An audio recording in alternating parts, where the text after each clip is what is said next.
Ini adalah sebuah kisah tentang seorang pemilik warung makan yang terlalu percaya dengan orang lain, akhirnya melakukan pesugihan ke pantai Laut Selatan. Tetapi di akhir hidupnya malah tragis. Begini kisah selengkapnya.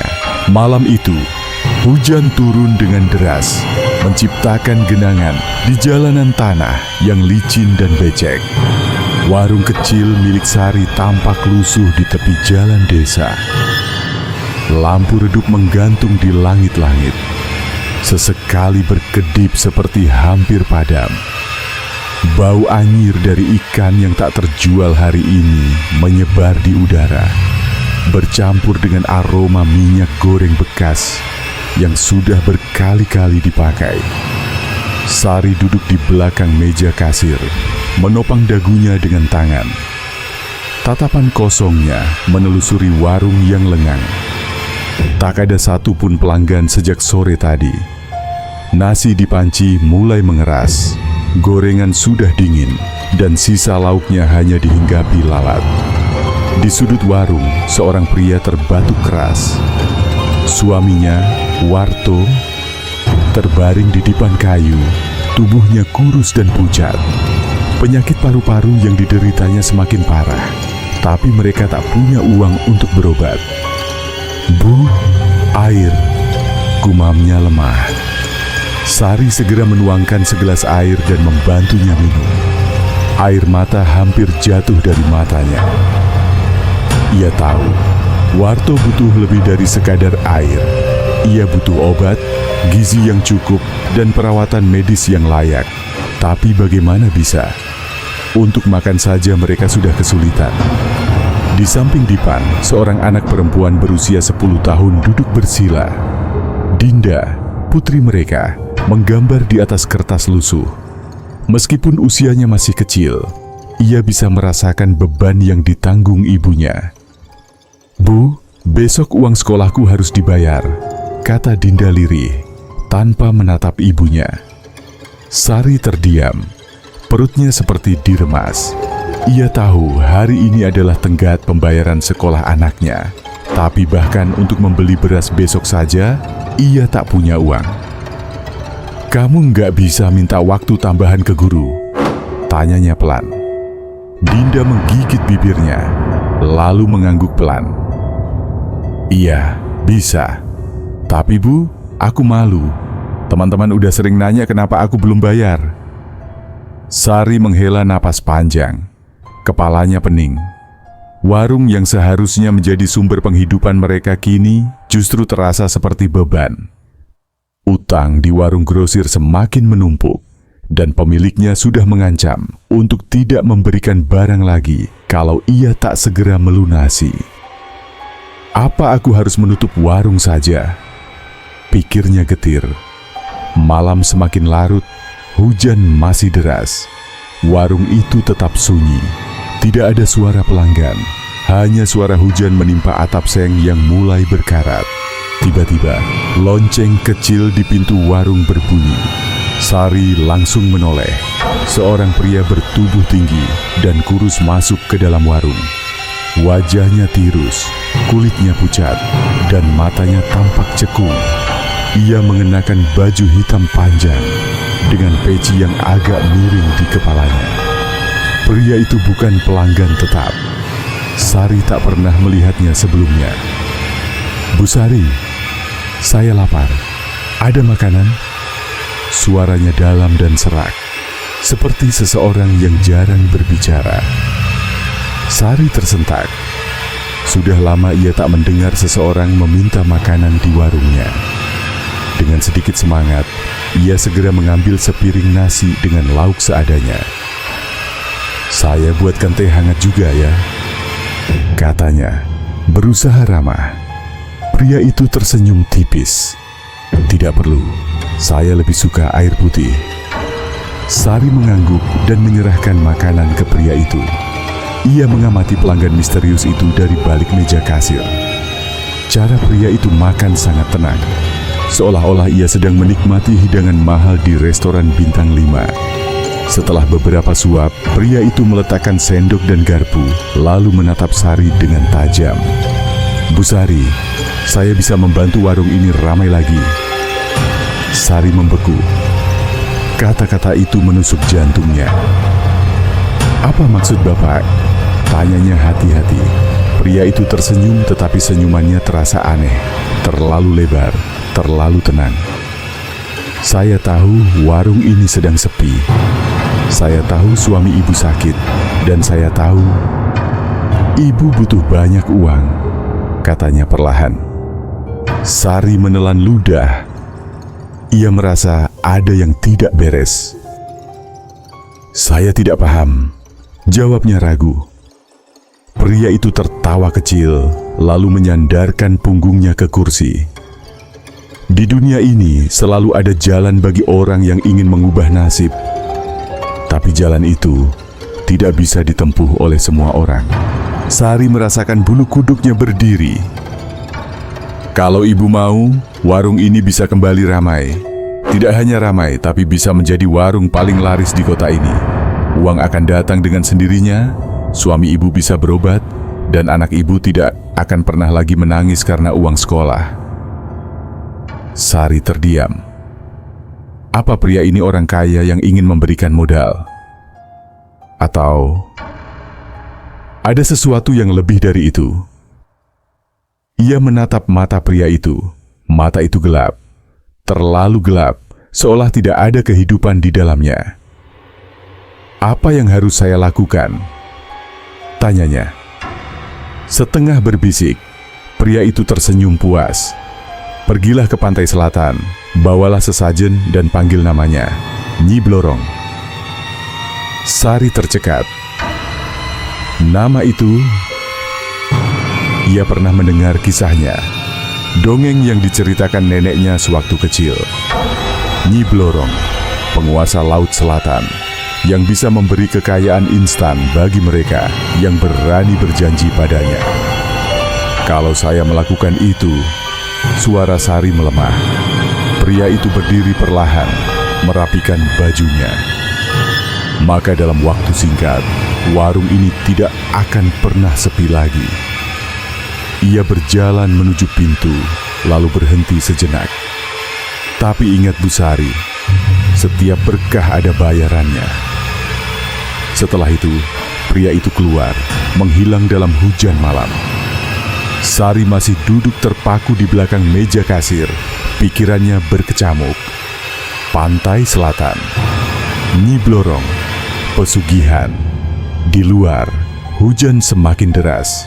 Dan dalam hatinya, sesuatu mulai tumbuh. Bukan harapan, tapi godaan. Sari tidak bisa tidur malam itu. Kata-kata pria misterius tadi terus terngiang di telinganya. Pantai selatan, Nyi Blorong, berkah yang harus dibayar. Ia berbaring di kasur lusuhnya, mendengarkan suara batuk suaminya yang tak kunjung reda. Dinda tidur di sampingnya. Wajah polos anaknya terlihat damai, meski perutnya pasti kosong. Tuhan, apakah aku harus melakukan ini? Ia mencoba menepis pikirannya, tapi bayangan warungnya yang sepi, utang yang menumpuk, suaminya yang makin sekarat, dan anaknya yang malu karena belum bayar sekolah terus menghantui. Setiap berkah ada bayarannya. Kata-kata pria itu terdengar di benaknya lagi. Sari meremas selimut. Mungkin ini adalah satu-satunya jalan. Dini hari, sebelum matahari terbit, Sari keluar dari rumah tanpa membangunkan siapapun. Ia membawa beberapa sesajen sederhana, nasi kuning, ayam bakar, dan bunga 7 rupa. Dengan motor bututnya, ia menempuh perjalanan menuju pantai selatan. Angin pagi menusuk dingin dan jalanan masih sepi. Hanya sesekali ia berpapasan dengan truk pengangkut sayur menuju pasar. Setelah hampir 2 jam berkendara, Sari tiba di tepi pantai yang sepi. Pantai itu dikelilingi tebing tinggi, ombaknya ganas, dan langit masih kelabu.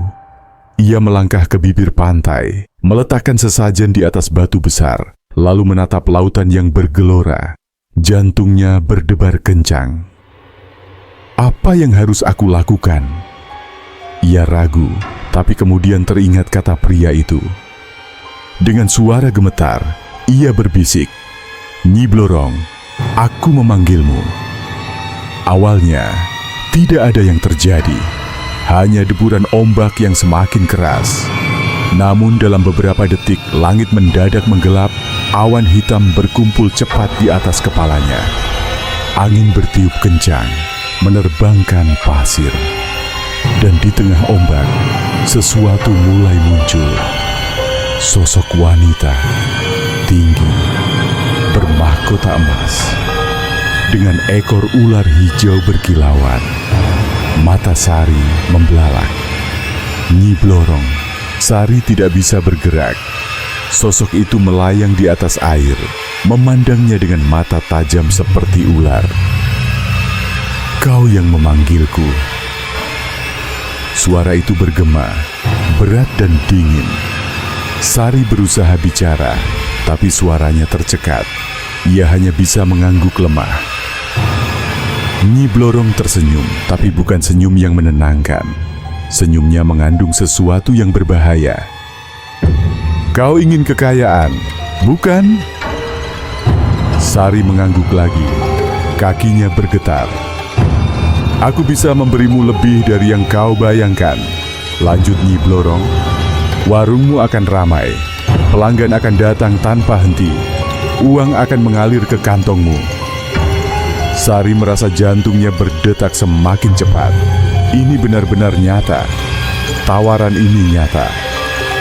Tetapi apa yang harus aku lakukan? Suaranya hampir tak terdengar. Nyi Blorong menatapnya tajam, lalu mendekat sedikit.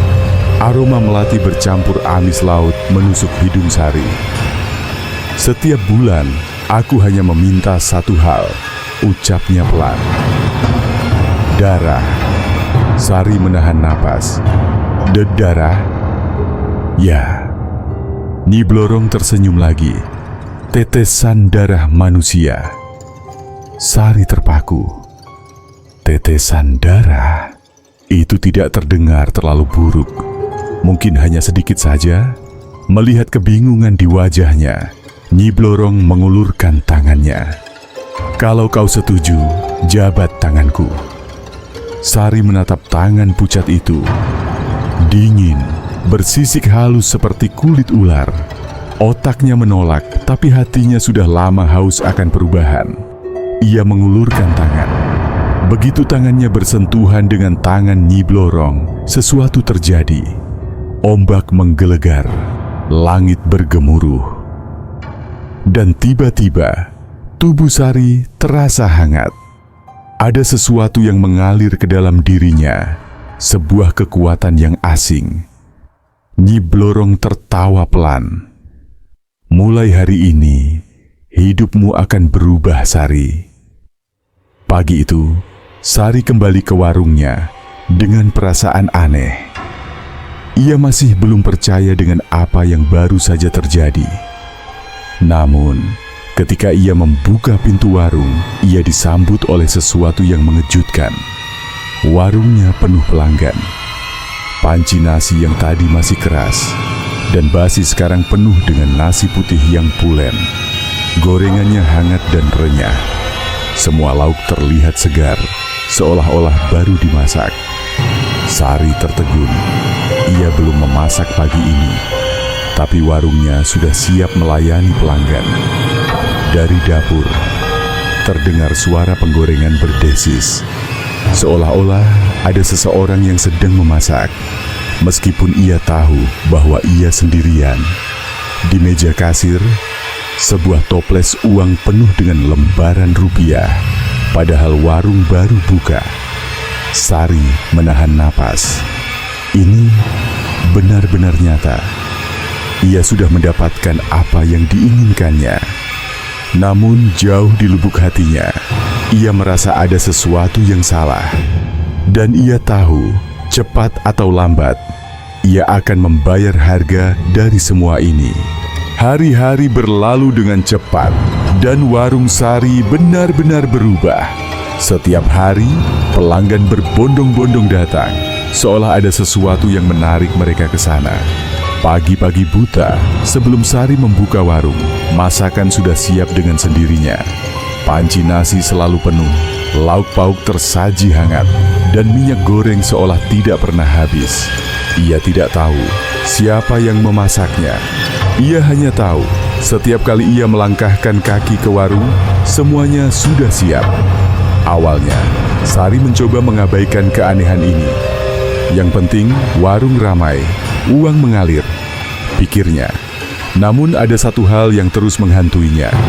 Syarat yang diberikan Nyi Blorong. Bulan pertama berlalu tanpa masalah. Namun pada malam tanggal yang sama saat ia melakukan perjanjian, sesuatu yang aneh terjadi. Sari terbangun dari tidurnya dengan keringat dingin. Dadanya berdebar, ada suara berbisik di telinganya. Waktunya menepati janji.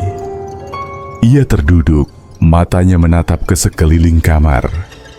Dinda dan suaminya masih tidur, tetapi ia merasa ada yang mengawasinya. Tiba-tiba, ada sesuatu yang bergerak di bawah kasur. Sari menahan napas. Dengan tangan gemetar, ia mengintip ke bawah kasur dan melihatnya. Seekor ular hijau bersisik emas melingkar dengan mata merah menyala. Sari tercekik ketakutan. Ular itu tidak biasa. Ada sesuatu yang ganjil. Seolah-olah ia mengerti. Seolah-olah ia sedang menunggu. Lalu tanpa peringatan, suara itu kembali berbisik di telinganya. Beri aku darah, atau segalanya akan hilang.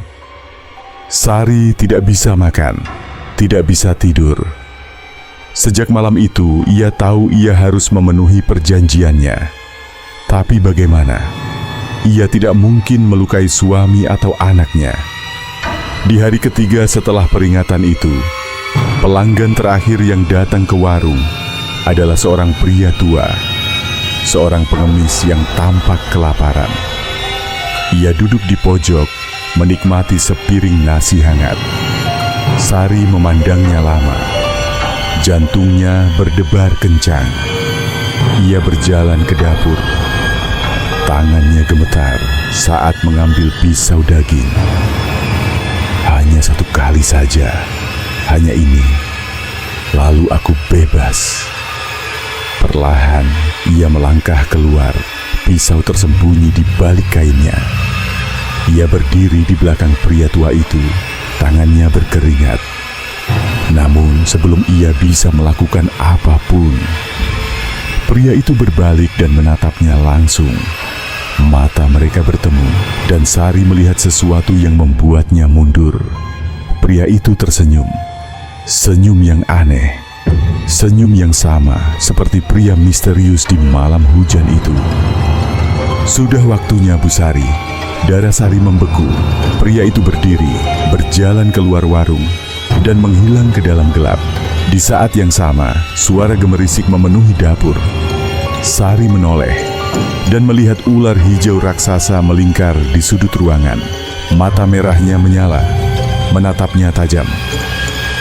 Waktumu hampir habis. Esok harinya, warung Sari mendadak sepi. Tidak ada pelanggan. Nasi dalam panci mengeras, lauk basi dalam semalam, dan uang di kasir hilang entah kemana. Sari panik. Ia tahu apa artinya ini. Tanpa tumbal, berkah akan dicabut. Dan lebih buruk lagi, mungkin akan ada sesuatu yang lain yang dikorbankan. Ia harus menemukan korban sebelum terlambat. Namun ia tidak tahu bahwa tumbal berikutnya sudah dipilih. Dan itu bukan orang asing. Sari semakin gelisah. Warungnya kembali sepi. Makanan basi dalam semalam, dan uang yang biasanya ada di kasir menghilang begitu saja. Ini peringatan. Ia berjalan mondar-mandir di dapur, tangannya gemetar. Ia harus mencari tumbal secepatnya. Namun setiap kali ia berpikir untuk melukai seseorang, wajah suaminya dan anaknya muncul dalam benaknya. "Aku tidak bisa," bisiknya, menggigit bibirnya hingga berdarah. Namun suara itu kembali. "Kau harus menepati janji, atau sesuatu yang lebih berharga akan diambil darimu." Sari menutup telinganya, tapi suara itu semakin keras. Malam itu, hujan turun deras. Angin kencang berhembus dari jendela, membuat tirai kamar berkibar liar. Sari terbangun oleh suara keras. Suara benda jatuh dari dapur. Dengan hati-hati, ia bangkit dari tempat tidur. Suaminya masih terlelap, tapi Dinda tidak ada di tempat tidurnya. Jantung Sari mencelos. "Dinda?" Tak ada jawaban. Ia segera berlari keluar kamar, jantungnya berdetak kencang. Ketika ia masuk ke dapur, ia membeku. Pintu belakang terbuka lebar, dan hujan deras membasahi lantai. Dan di tengah ruangan, seekor ular hijau besar melingkar, menatapnya dengan mata menyala. Sari mundur, napasnya tersengal. "Di mana anakku?" Suaranya nyaris tak terdengar. Ular itu menjulurkan lidahnya. "Tumbal sudah dipilih?" Sari terhuyung. Tidak, aku tidak mau. Bukan Dinda." Namun suara itu hanya tertawa. "Kau terlalu lama menunda. Kau sudah memilih tanpa sadar." Dan tiba-tiba, Sari mendengar suara tangisan Dinda dari luar. Tanpa pikir panjang, Sari berlari keluar dari warung, menerjang hujan deras. Di kejauhan, ia melihat Dinda berjalan dengan tatapan kosong menuju pantai. "Dinda!" Tapi anak itu tidak menoleh. Sari mempercepat langkahnya. Hujan menampar wajahnya. Jantungnya terasa ingin meledak. Semakin dekat ke pantai, ombak semakin besar. Dan di ujung pasir, berdiri sosok wanita bermahkota emas. Nyi Blorong. Ia tersenyum dan mengulurkan tangannya ke Dinda. "Jangan sentuh anakku!" Sari berteriak histeris. Namun Dinda tetap melangkah, seolah ditarik oleh kekuatan tak kasat mata. Tanpa berpikir, Sari melompat dan meraih anaknya. "Tolong jangan ambil dia. Aku akan mencari tumbal lain." Nyi Blorong hanya tertawa. Sudah terlambat, Sari. Ombak besar menghantam pantai. Dan dalam sekejap, Dinda menghilang. Sari terduduk di pasir. Hujan mengguyur tubuhnya. Ia memandang ke laut dengan tatapan kosong. Anaknya sudah tiada. Semuanya sudah berakhir. Dengan tubuh lemah, ia berjalan kembali ke warung. Suaminya masih tertidur. Tidak tahu bahwa putri mereka telah diambil. Ia masuk ke dapur, matanya kosong. Perlahan, ia mengambil pisau daging di meja. Tidak ada lagi yang tersisa. Tidak ada lagi yang perlu dipertahankan. Dan keesokan harinya, desa digemparkan oleh temuan mengerikan di warung Sari. Ketika polisi tiba, warung itu tertutup rapat. Dari dalam, tercium bau anyir menyengat. Ketika pintu didobrak, pemandangan mengerikan terungkap. Di dapur, Sari tergantung dengan tubuh membiru. Wajahnya membeku dalam ekspresi putus asa. Di sekelilingnya, ular-ular hijau melingkar di tembok dan lantai, mengawasinya. Di dalam freezer, polisi menemukan kepala manusia yang tersimpan rapi. Dan yang lebih menyeramkan, di dinding dapur, tertulis dengan darah, "Aku sudah membayar harga yang harus dibayar." Sejak hari itu, warung Sari dibiarkan kosong. Tak ada yang berani masuk, dan mereka yang melewati warung di malam hari sering mendengar suara seorang wanita menangis, diiringi suara gemerisik ular. Tamat.